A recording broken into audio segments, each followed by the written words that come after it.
Previously, on Keeping Up with the Kenya Kwanza government. In media, that the BBC is funded by taxpayers' money in Britain, meaning that BBC is funded to push the foreign agenda of the British people internationally, Mr. Speaker. Is there something that the government is not telling us about the BBC documentary? I want to take on BBC World. Please go to Gaza and report also what is happening in Gaza as well. Why has President William Ruto remained silent about the explosive BBC documentary that has rocked the nation and ignited global conversations? You could see he's clearly aiming, meaning he was aiming to kill as a message to them. Despite Kenyans flooding his social media posts with clips, links, and haunting images from the film, the president has chosen to ignore it completely, offering no statement, no denial, and no engagement. There is never a news item that appears on a prominent media station that is an orphan. Let's rewind. The documentary, a raw expose by the BBC Africa Eye, didn't just capture the chaos of that fateful day when peaceful protesters were gunned down outside Parliament. It went forensic, analyzing over 150 images to pinpoint the soldier who shot 25-year-old finance student Eric Shieni in the back of the head from 82 feet away. The nation erupted in both grief and celebration. Grief for their lives lost, and celebration for the BBC's unapologetic truth-telling. Baby, sina, leo sina kitu, kesho nitafanikiwa. Only you, baby, my only one.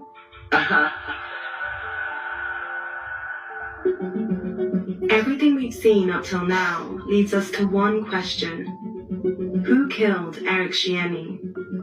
If we follow the trail of evidence... Social media, still raw from the Gen Z uprising, lit up with praise for the documentary's courage, hailing it as a middle finger to a government that has been tap dancing on the graves of its youth. Wewe ni president, you can die. Wewe ni MP, unaweza kufa. Wewe sijui ni MCA Ghasia, wewe you can die. Wewe sijui ni KDF DCI Ghasia, nyinyi munaweza kufa. No one, hakuna mtu kwa hii dunia. Nioneshe mtu yeyote akona 150 years na hiyo pesa yako. Hiyo pesa unachukua. Popo mwenyewe amededi, mtu mwenye ungedhani anaongeanga na Yesu alikufa. Wewe mwenye unaongea na shetani, ni nini nakuzuia kudedi? Na tabia kama za shetani. Watu wanateseka nchi yenyu. Watoto wanalala kwa barabara, ni ma street kids na mko happy. Ghasia. Na hakuna mtu anajali. You don't. Watoto wadogo wanalala kwa barabara, baada ya mjue venye mtawatoa pale, kazi yenu ni kupika watu wengine marisasi kwa mashamba zao zenye wameishi hapo more than 70 years. Wewe uko tu hapo nge. Hakuna. Let me tell you something. Ukiishi kuogopa, utakufa hivyo hivyo. Ukiwa muoga, hata utaogopa kuingia binguni. Ongea tu hiyo kitu ikutoke, because at the end of the day hiyo kitu itakusumbua. Hakuna prayers ina need. Kenya inafaa watu wengine tu tuwaombee wakufe. Usiombee mtu ati unaombea mtu aishi miaka mingi. Afanya nini kwa hiyo miaka kama yenye ameishi ameshindwa kufanya shit? Ati na kuombea uishi miaka mingi uone nikibarikiwa, wewe kufa tu. Baraka zangu utazionea binguni. Umeshindwa kusaidia tu watu wa nchi yako. Ati utakosekana. Ndo nakuuliza wewe, mimi ndo wa kwanza kukosekana ama kuna wengine? Mimi usiniletee by the way. Mimi si wenyu.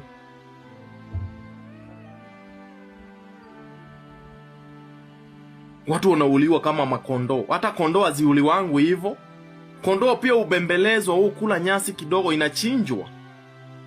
Sasa mmechukua maisha ya binadamu mweyeka kwa kondoo.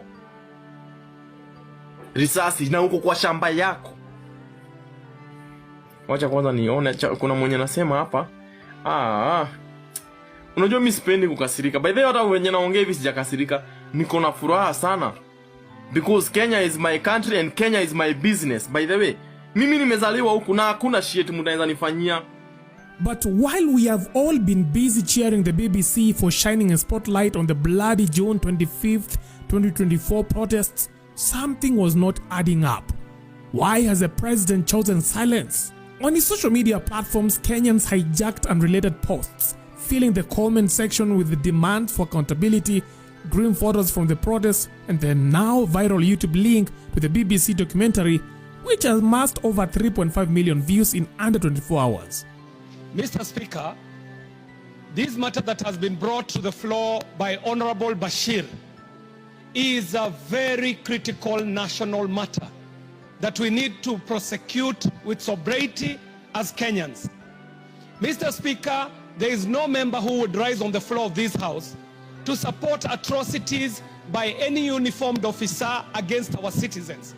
And in fact, we are not here to say whether the Kenya Army or the Kenya Defense Forces have done right or done wrong, because it is not in our place to judge them.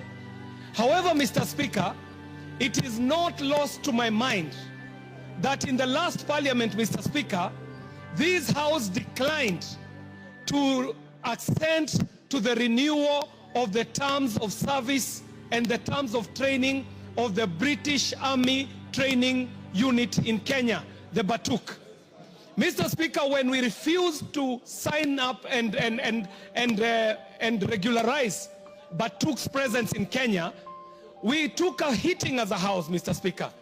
But in this 13th Parliament, the Parliament has been able to pass that British Army Training Unit in Kenya can practice and train on our mother soil, Mr. Speaker. However, that was not without a rider. This House put a rider, and the rider was serious, Mr. Speaker. The rider was saying that there is no way that a British officer can end up committing a crime in Kenya and not tried in Kenya. Mr. Speaker, the British Army Training Unit is known to have killed our people. They are known to have raped our women. They are known to have maimed our people. Mr. Speaker, they are also known for serious environmental degradation. And we understand, Mr. Speaker, even in media, that the BBC is funded by taxpayers' money in Britain, meaning that BBC is funded to push the foreign agenda of the British people internationally, Mr. Speaker. And so we must know, is BBC speaking as a mouthpiece of the government and the people of Britain? Or what is it that the BBC is doing? Could it be an attempt to untwist this country so that they can rescind on the rider that we put on their training of the Batuk units in Kenya, Mr. Speaker, and perpetuate a history of extractive economy, oppressive economy, and exploitative economy in a very unfair trade balance between Kenya and the UK. Mr. Speaker, even as we debate this matter, it is not lost to us that yes, there were unfavorable events that took place in the time and the lead up to the finance bill. But Mr. Speaker, that is not what we are debating.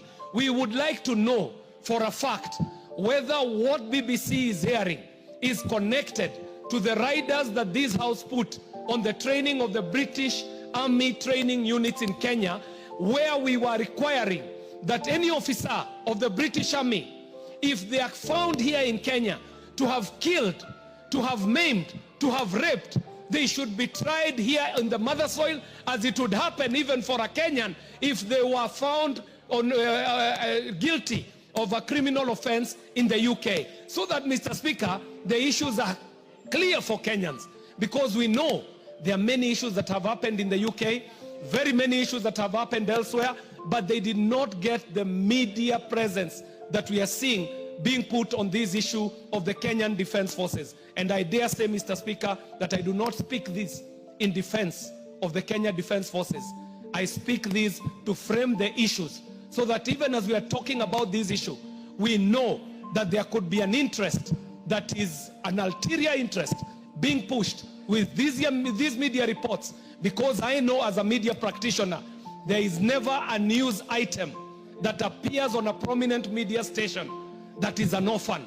Any media item that comes up on a media station has its own father and it has its own mothers. I thank you very much, Mr. Speaker, and let us look at the agreement that we put down for the British Army to be able to train in Kenya and on Kenyan soil, and the exploitation of our environment, the depletion of our environment, and the cases that we know of human rights abuses that are conducted by the British Army on Kenyan soils.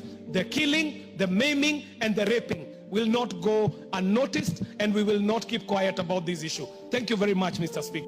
So why did President Ruto choose silence?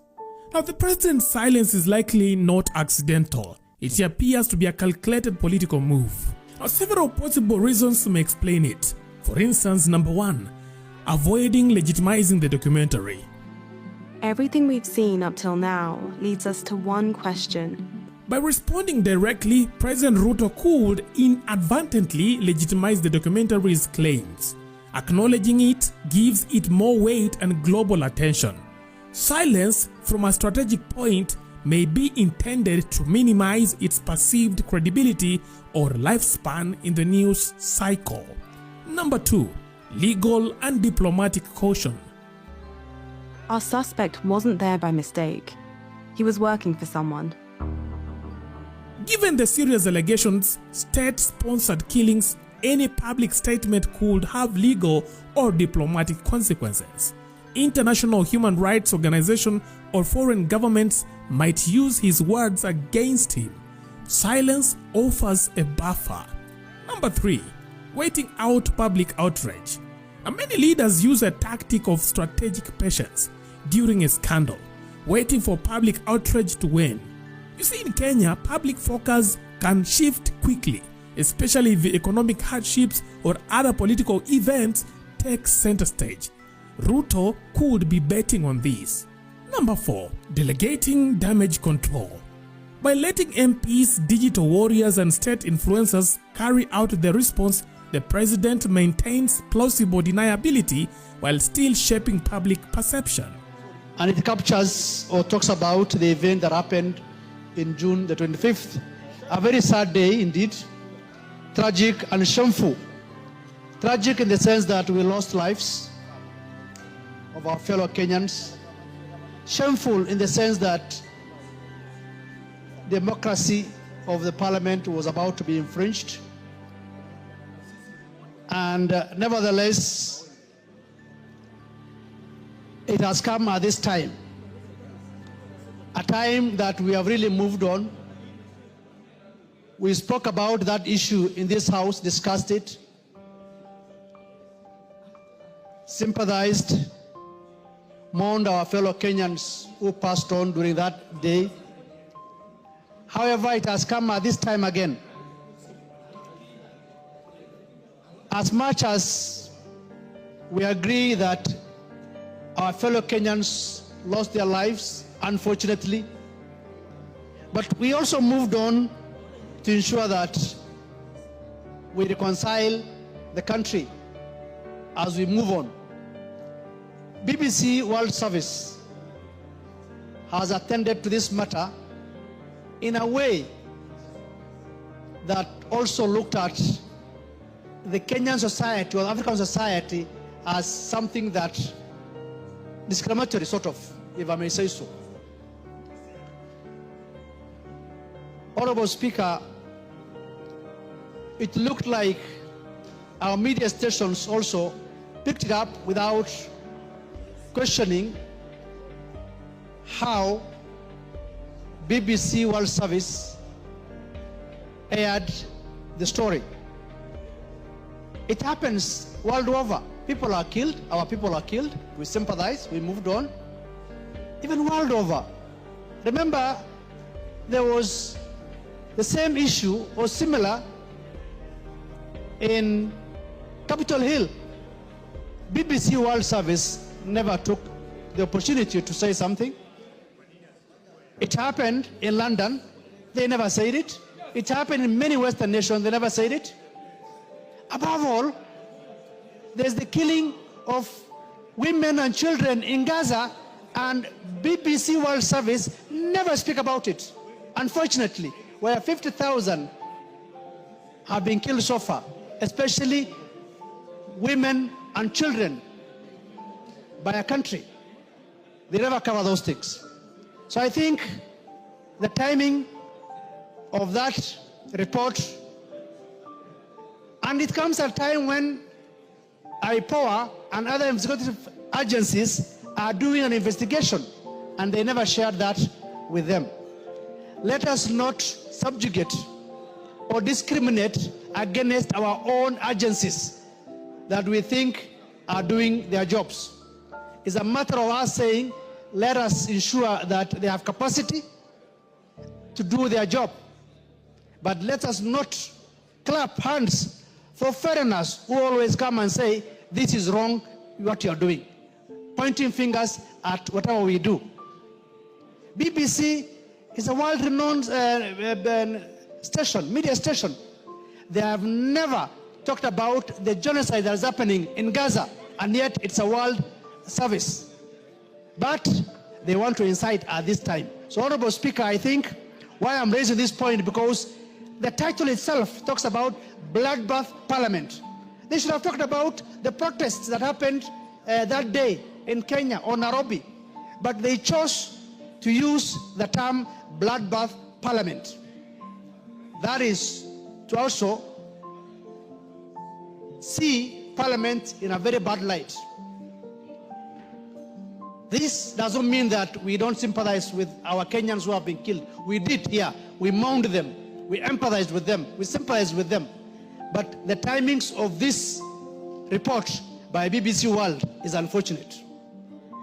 And it touches on lack of patriotism also on our part, trying to showcase things done by a foreign media. I want to take on BBC World. Please go to Gaza and report also what is happening in Gaza as well. Honorable Speaker, I wanted to bring that to attention of the House so that they are also aware that this is a national matter that is happening in our soil. Thank you very much, Honorable Speaker. That we speak soberly about this issue. And Mr. Speaker, I wish to speak soberly about this issue. And sometimes when you're in leadership, you have to take the road less traveled. And on this issue, I want to take the path less traveled. Mr. Speaker, we lost many young people. And we have very many young people who are traumatized as a consequence of what happened. Mr. Speaker, it is a point in our country that all of us wish never happened. But it happened. Mr. Speaker, I think we have not handled this issue well. And that is why sometimes you find people from outside are coming to document this. If as Kenya, we were able to acknowledge that things went wrong and we need to fix it, then Mr. Speaker, even if BBC aired it, it doesn't matter. We have to fix our own problems on our own. We don't have to wait for BBC to tell us there was something wrong.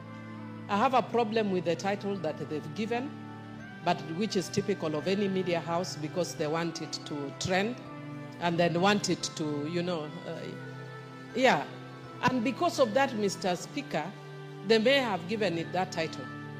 But Mr. Speaker, we have not yet dealt with some of the issues. We have dealt with some, but one of the issues we have not dealt with is the trauma.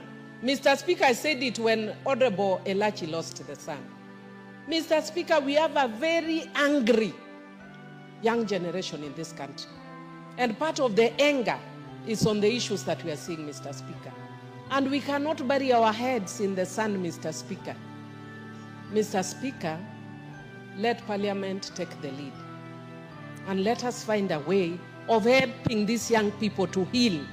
Because, Mr. Speaker, we don't know what may come in the next few months, next year, or whatever. And furthered by the fact that we have very many young people who are jobless, who are frustrated. And if these people, I don't know what their intention is.